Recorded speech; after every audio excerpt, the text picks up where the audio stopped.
Good evening, ladies and gentlemen. This is Randy Johnson with breaking news.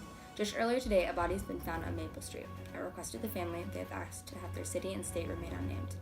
The victim has been identified as Pete Von Horn, and the suspected murderer is his neighbor, Charlie Joe, but this remains unconfirmed. Phyllis Smith is on the scene right now, interviewing some of the witnesses. Can you tell us what you're seeing, Phyllis? I certainly can, Randy. As you can see behind me, everything is in chaos. Over here, rocks lay on someone's porch.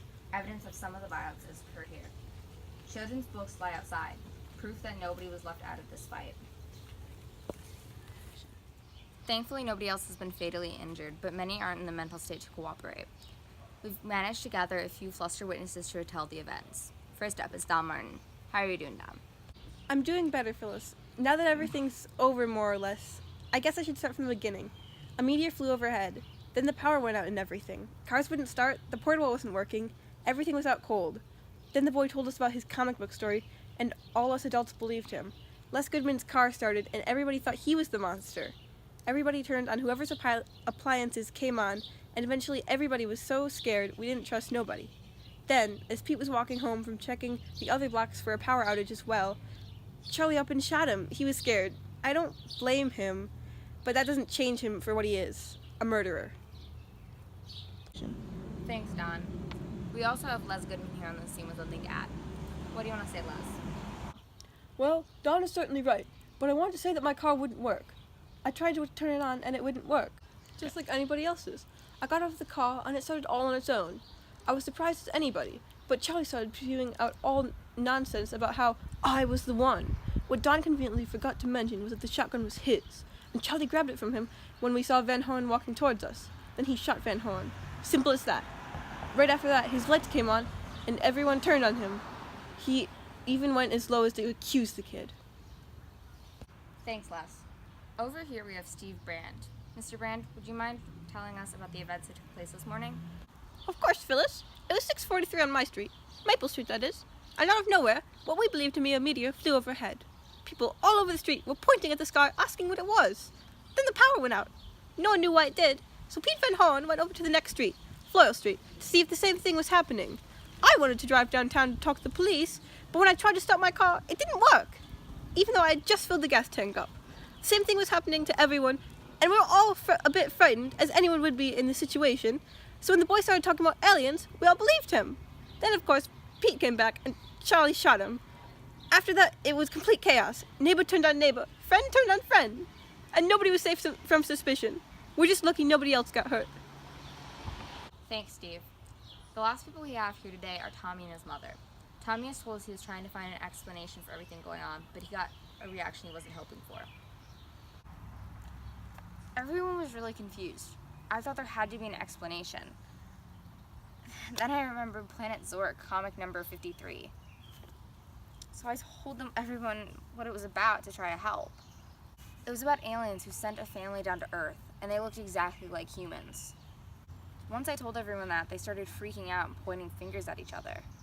After Pete died, Charlie tried to blame Tommy. Tried to call him one of the things. Then we ran back to our house. Everyone was scared, and I needed to get my boy to safety before the crowd tried to hurt him. We hid in our house all night until the police got here. The only thing I could hear was screaming, and the only thing I could see were lights coming on and off from all of the houses. The only thing I'm sure of now is that Pete Van Horn is dead, and my boy isn't the monster. Thanks for the update.